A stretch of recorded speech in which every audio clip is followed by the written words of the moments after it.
Yes, I've spoken to a number of policymakers about the issue of social mobility, the idea of the American dream.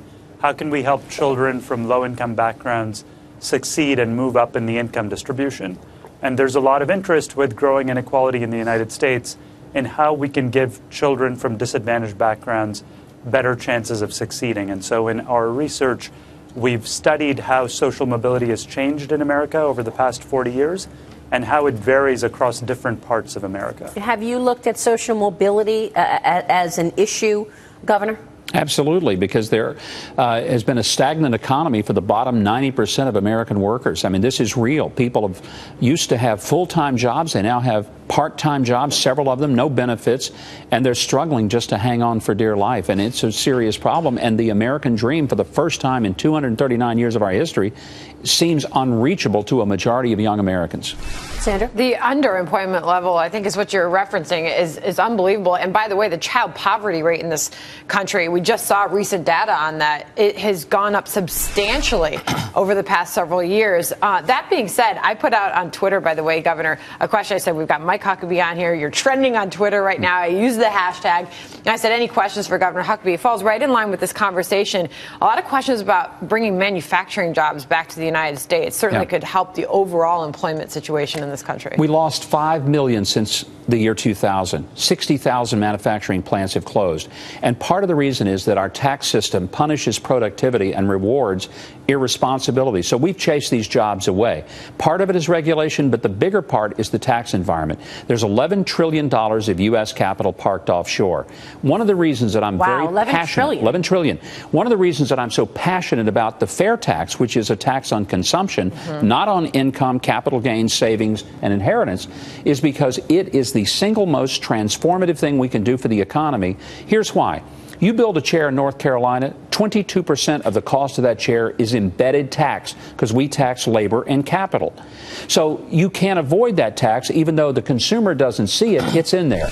You build that chair in China, it's not taxed in production, it's not taxed in export, it's not taxed until somebody buys it, and now it sits there 22% advantaged. Take that advantage away, and you can build that chair in North Carolina all over again. But we can't do it with the tax structure that we have because we're punishing people for making something in America. I don't know why it's so difficult to actually move the needle on tax reform. We've been talking about this for so long. We all know that it makes no sense and it's so complicated. Raj Chetty, in terms of social mobility, how does that play into this? So I think taxes play some role in social mobility. What we find to be a much more important factor is the childhood environment, things like the quality of schools, the families that kids grow up in, the neighborhoods in which kids grow up. There are vast differences across the U.S. in children's chances of moving up in the income distribution.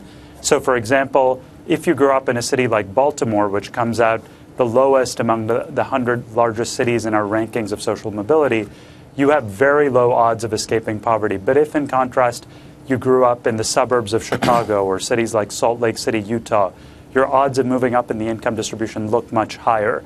And so when you compare, what's Salt Lake City doing that's different from Baltimore City, or what is San Jose, California, another area with very high levels of social mobility, doing differently from Atlanta, Georgia, or cities in Florida, which have very low levels of mobility, the factors you systematically find are things like having lower levels of segregation, having better schools, having stronger family structure, more social capital. So it's these factors that affect kids while they're growing up that really seem central in driving the American dream. I think Raj is right. And in particular, one of the things that I learned governing a state for 10.5 years is that you don't look at issues as isolated. Education, health care, infrastructure, job opportunity. It's an integrated look, because if a child is sitting in a classroom, that child is unhealthy, can't see the board because his eyes aren't fixed, can't hear the teacher because his ears don't work real well, and those are untreated issues. If the child has childhood diabetes, there's a whole host of factors. You can have the best teacher in the world, child isn't going to learn. So you can't separate all these issues. There is a fundamental need to look at things in an integrated way rather than an isolated way. We tend to take on issues individually and like silos. And that's one of the big mistakes government makes. You have specialization rather than integration. You also have a complete lack of a top-down view. So what gets you into a bad environment? If a child's hungry and hasn't slept, I don't care if he can't hear or not. That's a very bad situation. Yes. And again, if you look at the top-down cost of living in this country, again, look at the median consumer. They make $49,000. They have to spend $48,000 just to get to work. I mean, there's a big problem in this country with policies to inflate asset prices. Again, rents 30% at a minimum for the median consumer of their cost basket. If you're less than $45,000 that you make in a year, 70% of what you make goes to just your shelter. So again, we have policies to inflate these asset prices on real estate every single day, both parties. Nobody talks about it. Again, a lot of this, I think, if you had a top-down view that wasn't ideological, might also be a solution. Well, people think that folks who are in poverty like it there and just want benefits. That's nonsense. Having grown up in poverty, I can tell you something. Nobody who's poor wants to be poor. But I tell you what happens. The government policies build a hole and keep you in the hole and won't let you out, because if you start trying to get out, the current policies we have punish you for working, punish you for trying. If you work twice as many hours, do you get double paycheck? Nope. Put it in a new tax bracket, and the government gets more of your second shift than you do.